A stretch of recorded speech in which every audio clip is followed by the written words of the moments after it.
1950년 6월 25일 새벽 4시를 기해서 북한 공산정권은 이 대한민국을 남침해 들어왔고, 그 남침해 전쟁을 우리는 한국전쟁이라 이름 붙이고 있습니다. 이 한국전쟁이 일어난 지 이제 6월 25일이 되어지면 만 70주년이 되어지는 날이죠. 저는 한국전쟁 70주년을 앞두고 있는 6.25 기념주의를 맞이하면서 오늘 본문에 기록이 되어져 있는 말씀 그대로 잊지 말고 기억하라 하는 제목을 가지고 말씀의 은혜를 나누고자 합니다. 저를 한번 따라해 주시면 감사하겠습니다. 잊지 말고 기억하라. 한 번 더 하겠습니다. 잊지 말고 기억하라. 우리 민족에게 있어서 이 6.25 한국전쟁은 결코 잊어서는 안 되는 전쟁일 것입니다. 단군 이래 가장 많은 고통과 아픔을 경험한 전쟁이 3년 1개월 동안 치러진 한국전쟁이라고 말하고 있습니다. 오늘 본문 속에 보면 하나님께서 출애굽한 이스라엘 백성들 광야 생활 40년을 정리하고 이제 마지막 요단강을 건너서 가나안 땅에 들어가고자 하는 이스라엘 백성들에게 모압 평지에서 하나님의 사람 모세가 이스라엘 민족에게 너희들이 가나안 땅에 들어가서 결코 잊어버리지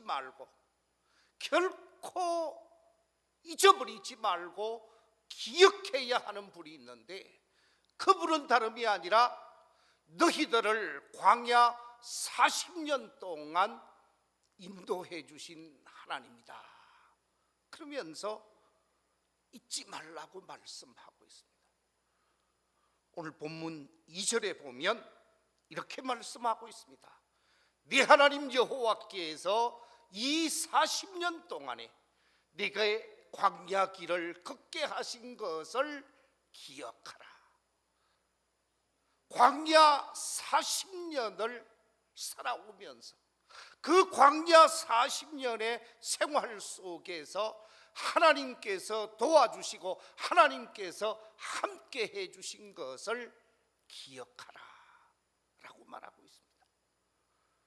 여러분, 광야길을 걷게 했다 그랬는데 이 광야길이 어떤 길이었습니까? 이 광야길은 고통의 길이었습니다. 이 광야길은 죽음의 길이었습니다. 이 광야길은 갈 바를 알지 못하는 길이었습니다. 광야길은 방황할 수밖에 없는 길이었습니다. 아마 성지순례를 다녀오신 분들은 이 광야의 길을 걷게 하신 하나님이 얼마나 귀한 하나님이신가, 이 광야 길을 걷게 하신 하나님의 도우심이 얼마나 소중했는가 하는 것을 알게 되어질 것입니다. 광야에서 잘못하면 죽게 되어지죠. 잘못하면 쓰러지게 되어집니다. 누구도 도와주지 아니하고 누구도 책임지지 않는 이 광야길을 하나님께서 40년 동안 걷게 하시고 함께 하신 그 하나님을 뭐 하라고요? 기억하라. 그렇습니다. 광야길을 걷게 하신 하나님, 험준한 고통과 아픔이 있는, 죽음과 불행이 있는 이 광야길을 걷게 하신 그 하나님을 기억하라고 하는 말씀은 이끌어 주신 하나님이요, 인도해 주신 하나님이요, 지켜주신 하나님이요, 보호해 주신 하나님이요, 도와주신 하나님이요, 사랑해 주신 하나님, 그 하나님을 기억하며 그 하나님을 잊어버리지 말라라는 말씀입니다. 그렇습니다. 우리 그리스도인들은 하나님의 은혜를 잊어버려서 안 될 것입니다. 하나님의 사랑을 잊어버려서 안 될 것입니다. 하나님의 도우심을 결코 잊어버려서는 아니 된다는 말씀입니다. 성경에서는 여러 곳에서 기억하라고, 잊어버리지 말고 기억하라는 말씀을 강조하는 말씀들이 많이 기록되어져 있는데, 신명기 24장 22절에 보면 이렇게 기록하고 있습니다. 너는 애굽 땅에서 종되었던 것을 뭐 하라고요? 기억하라.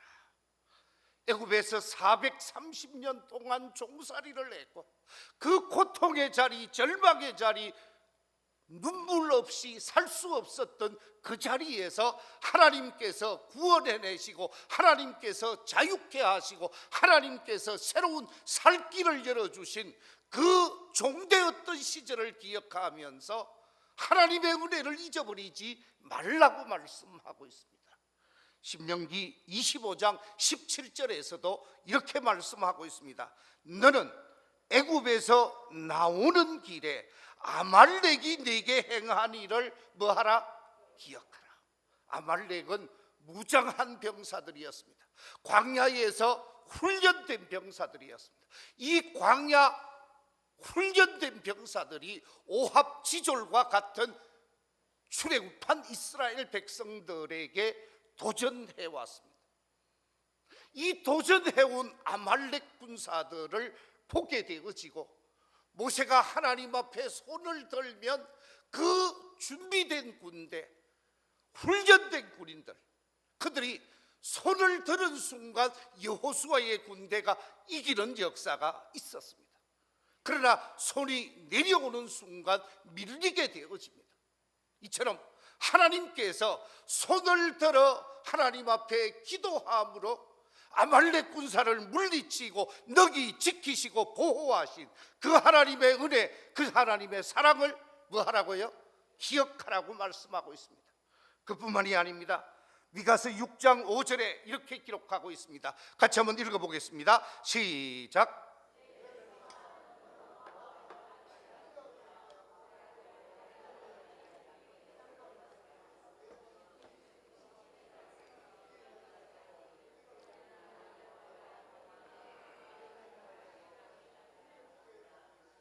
아멘. 이스라엘 백성들을 향하여 강조하기를 발람을 기억하라고 말하고 있습니다. 발락은 저주하기를 원했습니다. 발락은 이스라엘 백성들이 잘못되기를 원했습니다. 망하기를 원했습니다.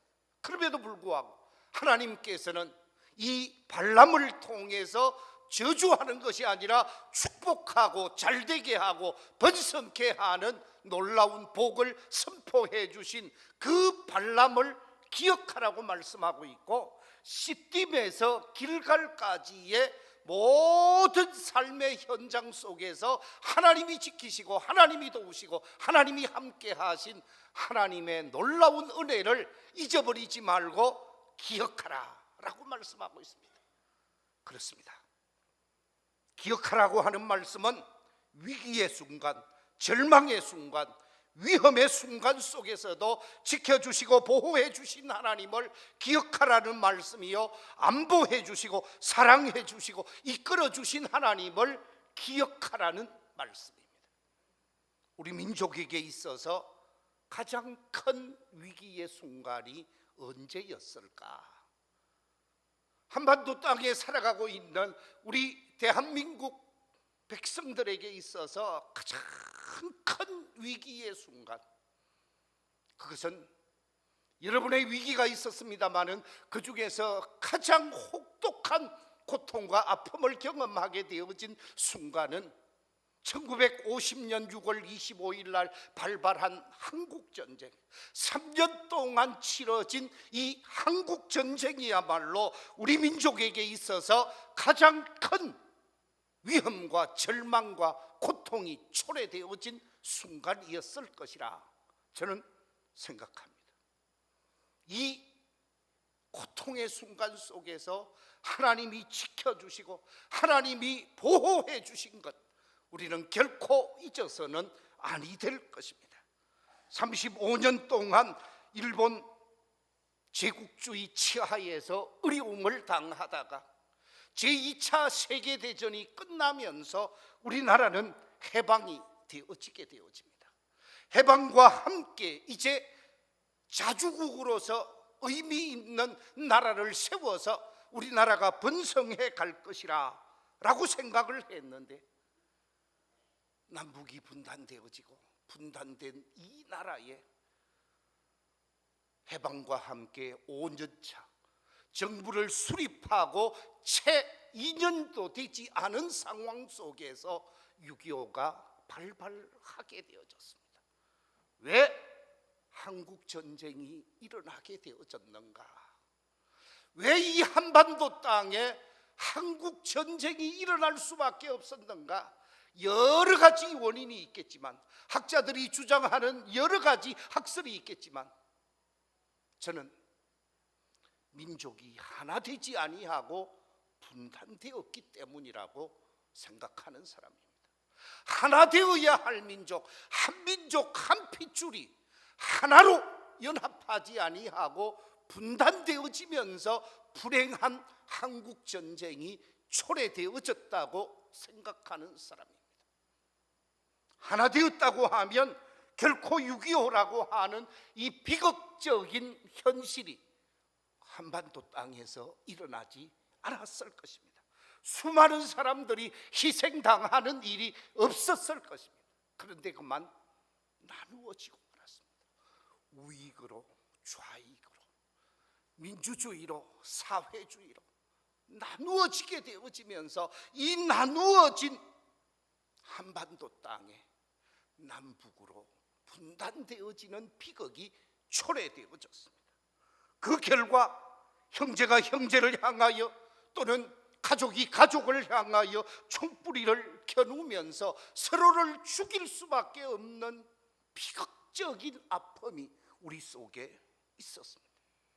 그렇습니다. 하나 되어야 함에도 불구하고 나누어지는 것은 불행이요, 불행이 초래되어진다라는 사실입니다.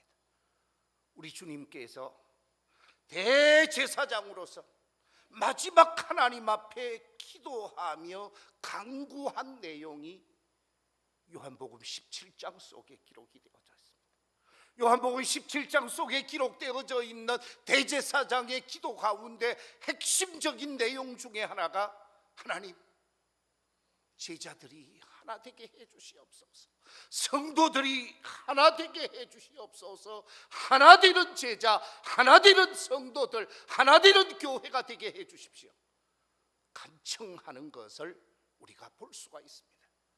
요한복음 17장 21절 22절에 이렇게 기록하고 있습니다.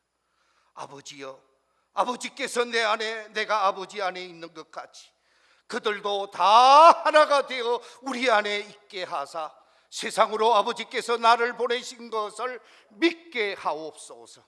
내게 주신 영광을 내가 그들에게 주었사오니 이는 우리가 하나가 된 것 같이 그들도 하나가 되게 하려 함이니이다. 하나가 되어질 것을 우리 주님은 간절히 기도했습니다. 그렇습니다. 하나가 되어질 때 불행이 초래되지 않습니다. 하나가 되어질 때 아픔이 찾아오지 않는다라는 거예요. 사도 바울도 에베소 교회를 향하여 이렇게 강조하고 있습니다. 에베소서 4장 1절 이하 3절 말씀, 스크린의 말씀을 우리 같이 한번 읽어보겠습니다. 시작.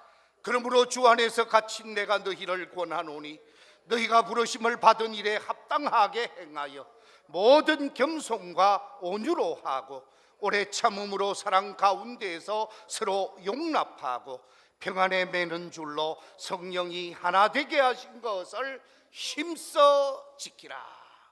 성령이 하나 되게 하신 것을 힘써 지키라.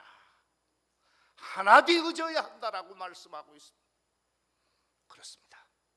하나가 되어야 할 사람이 온전히 하나가 되지 못하고 둘로 셋으로 나누어지게 되어지고 서로 연합하지 못하게 되어지면 불행한 현실이 찾아올 수밖에 없고 비극이 초래될 수밖에 없습니다. 하나가 되어야 한다라는 사실입니다. 여러분의 가정, 여러분의 가족이 다 하나가 되는 역사가 있기를 우리 주님의 이름으로 축원합니다. 부부가 하나 되는 역사가 있기를 우리 주님의 이름으로 축원합니다. 부자들이 하나 되는 역사가 있기를 주의 이름으로 축원합니다. 가정이 하나 되어야 하듯이 교회도 하나가 되어야 합니다. 당회가 하나가 되고 재직들이 하나가 되고 온 교회가 하나가 되어져서 우리 주님 중심으로 나아가게 되어질 때 그 교회 속에 불행이 차단되어지고 어려움이 차단되어지고 하나님께서 원하시는 아름다운 사명을 감당하게 되어지는 줄로 믿습니다. 우리 교회가 진정 하나님 보시기에 하나 되는 공동체가 되어져서 밀양의 예수인 공동체로 하나님의 거룩한 역사를 이루어가는 복 있는 역사가 있기를 우리 주님의 이름으로 축원합니다. 자, 그렇다고 하면 하나 되는 비결이 어디에 있겠습니까? 어떻게 해야 가정이 하나 되고, 어떻게 해야 교회가 하나 되고, 어떻게 해야 민족이 하나 되겠습니까? 그 비결을 성경은 이렇게 표현하고 있습니다. 방금 읽었던 에베소서 4장 1절 이하 3절 말씀 다시 한번 더 읽어보겠습니다. 시작.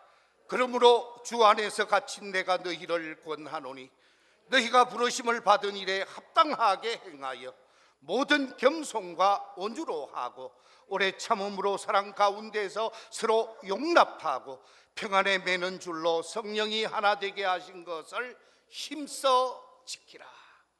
오늘 이 말씀 속에 보니까 하나 되는 비결은 5가지로 표현해 주고 있습니다. 그 첫째는 겸손이라고 오늘 본문은 말해주고 있습니다. 모든 겸손과 가정의 아내와 남편, 교회의 온 성도들이 겸손한 모습으로 섬기고자 할 때, 겸손한 모습으로 받들고자 할 때, 그 겸손함으로 받들고 섬기는 가정과 공동체는 하나가 되어질 수 있다는 거지. 두 번째 또 하나의 비결을 말하고 있는데 온유라고 말하고 있습니다. 이 온유라고 하는 말을 우리가 잘 이해하는 말입니다만은 잘 훈련되었다라는 거예요. 그래서 훈련되어져서 다른 사람을 불편하게 하지 아니하고 다른 사람들을 힘들게 하지 아니하고 다른 사람에게 상처를 주지 않는다라는 거예요. 말로서나 행동으로나 모든 삶의 모습 속에서 상처를 주지 아니하고 훈련된 세련된 모습으로 역할을 감당하게 되어질 때 둘로 셋으로 쪼개지지 않는다라는 거지. 하나 된다라는 것입니다. 세 번째 비결을 오늘 본문 속에서 말하고 있는데 오래 참는 것이다. 참아야 한다라는 거예요. 그렇습니다. 참는 자에게, 참는 사람에게 불행은 근접하지 않는 것 같습니다. 저는 다른 사람들은 잘 모르지만 저희 어른이 술만 먹으면 이상한 행동을 하는 거예요. 술만 한 잔 드시면 가정에 와서 폭력을 행사하는 거예요. 그것을 어린 시절 보고 자랐습니다. 그런데 그때마다 참고 참아주신 분이 있습니다. 그분이 저의 어머님이십니다. 아버지가 술을 안 드시면 부처 같은 사람인데 술만 먹으면 완전히 문제 있는 행동을 하는 거예요. 그런데 그때마다 참아주시니까 가정에 평화가 있고 가정에 문제가 없어지더라고요. 가정도 마찬가지요. 교회도 마찬가지입니다. 끝까지 참고 참는 곳에 문제가 찾아오지 않는 것입니다. 불행이 찾아오지 않는 것입니다. 그렇습니다. 네 번째, 사랑이라는 단어를 쓰고 있습니다. 사랑하게 되어질 때, 그래서 그 사랑으로 허다한 잘못, 허다한 문제, 허다한 오점을 다 덮어주게 되어지면, 사랑은 허다한 죄를 덮는다고 했는데 사랑으로 받아들이게 되어지면 문제는 초래되지 않는 것이죠. 마지막 또 하나를 말하고 있는데 용납이라 말하고 있습니다. 용납은 받아들인다라는 것이죠. 받아주되 선별해서 받는 것이 아닙니다. 용납은 말 그대로 다 받아들이는 겁니다. 두 손을 활짝 열고 넓은 가슴으로 받아들여 주는 것이 용납이요. 바다는 낙동강에서 들어오는 물은 받아주면서 섬진강에서 들어오는 물은 거부하느냐? 아니라는 거죠. 낙동강 물도 받아주고 섬진강 물도 받아주고 어떤 물이들이 바다는 다 받아줍니다. 이것이 용납입니다. 쉽지 않는 것이지만 이처럼 5가지 명사를 말해주고 있습니다. 겸손과 온유함, 또한 오래 참음과 사랑, 그리고 용납이 있을 때 갈등은 사라질 것입니다. 다툼도 사라질 것입니다. 나누어지고 깨어지고 분열되지 않는다라는 말씀입니다. 이 같은 일을 힘써 지키라라고 말하고 있습니다. 전력을 다해서 지키라고 말하고 있습니다. 그렇습니다.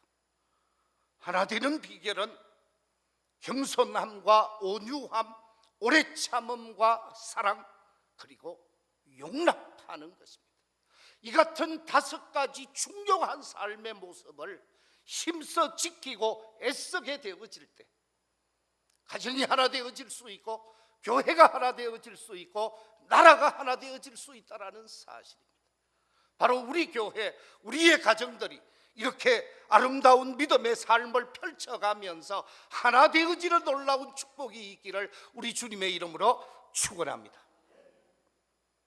또 하나, 오늘 이 본문을 통해서 발견할 수 있는 것, 우리 민족의 현실적 사건을 통해서 발견하고자 하는 것이 있는데, 남북이 왜 나누어졌는가? 왜 하나 되지 못하고 남북한으로 나누어지게 되어졌는가? 그 원인은 여러 가지가 있겠습니다만은 힘이 미약했기 때문에 그렇습니다. 남한의 힘이 미약했기 때문에 미국이 보호자의 역할을 한다고 남한에 상륙했습니다. 북한의 힘이 미약하다고 소련이 북한 땅에 상륙했습니다. 강대국 소련과 미국이 남한과 북한에 상륙하면서 그들이 도와준다라는 미명하에 연약한 남북한에게 협조해 준다라는 미명하에 약소국 한반도에 강대국 두 나라가 점령했습니다. 힘이 약하면 국제사회 속에서 어려움을 당할 수밖에 없지요. 나누어질 수밖에 없습니다. 그렇습니다. 하나 되지 못한 이유, 분단되어질 수밖에 없었던 것은 우리 민족에게 힘이 미약했기 때문입니다. 해방과 함께 우리는 독립국으로서, 자주국으로서의 명분을 얻게 되어집니다. 해방 직전에 있었던 카이로 회담이 있었죠. 이 카이로 회담, 이 회담을 통해서 대한민국은 독립국이요 자주국임을 전 세계 속에 선포하게 되어지는데, 이 카이로 회담의 주역이 3사람이었습니다. 그들은 다름이 아니라 제2차 세계대전의 성전국인 미국과 영국과 중국이었습니다. 이 미국의 지도자 루즈벨트, 영국의 지도자 처칠, 그리고 중국의 지도자 장제스, 이들이 모여서 카이로 회담을 하면서 이 카이로 회담을 통해서 대한민국이 이제 스스로 자신의 나라를 일본으로부터 독립된 나라임을 선언하게 되어집니다. 그런데 힘이 약했던 이 한반도에 분열되어진 남북한의 미국과 소련이 상륙하게 되어집니다.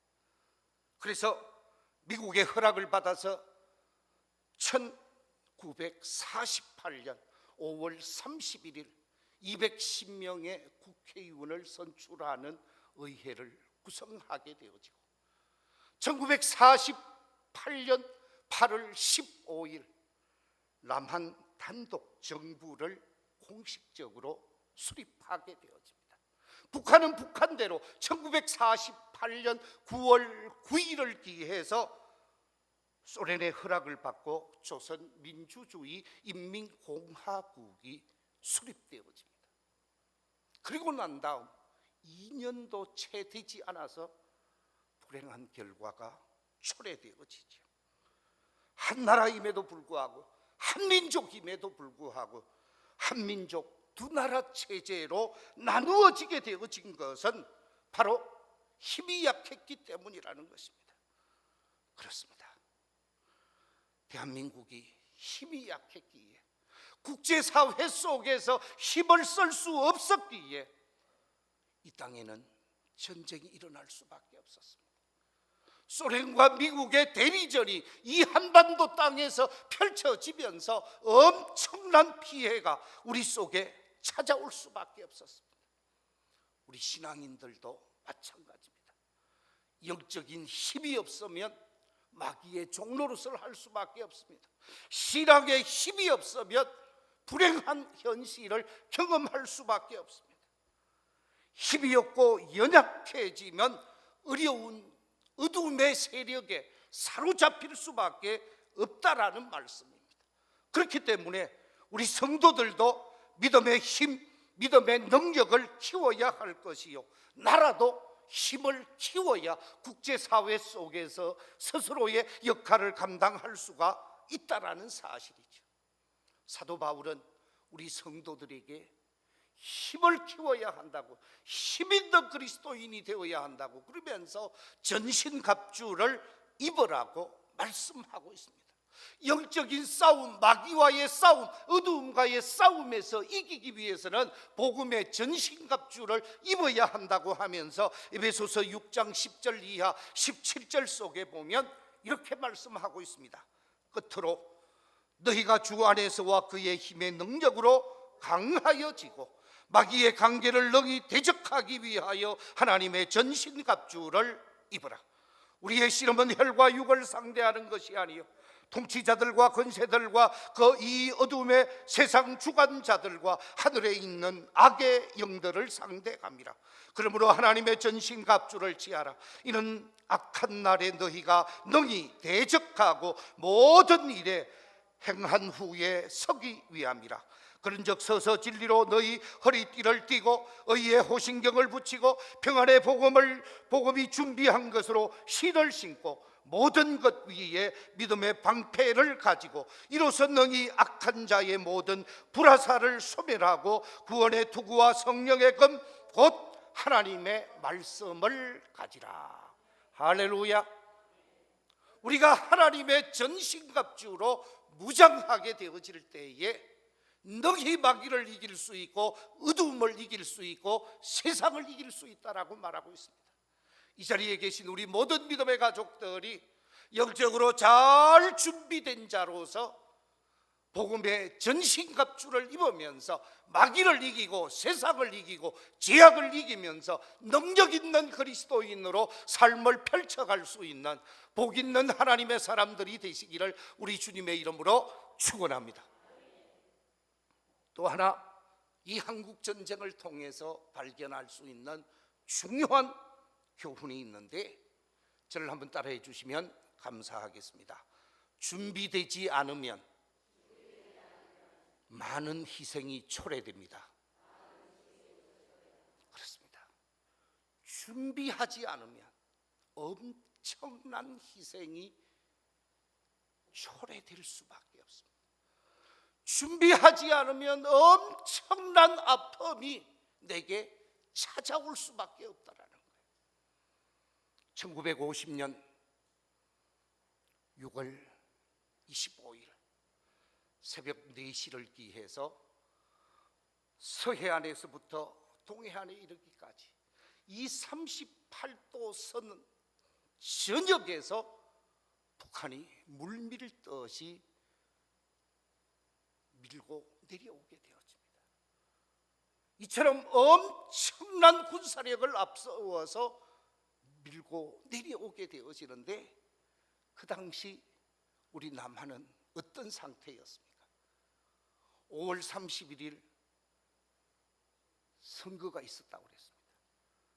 거기에 신경을 쓰고 그 다음에 6월달 노동절이 찾아오게 되어지면서 그 노동절을 6월 초에 갖지를 못했어요. 그래서 6월 24일이 되어지면서 군인들 가운데 3분의 1을 다 휴가 보내고 외박을 보냈다고 그래요.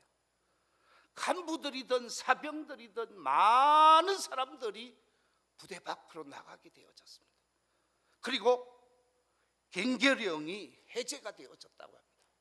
그러니까 얼마나 느슨했는지 이 기회를 타서 주일날 새벽 4시에 밀고 내려온 거예요.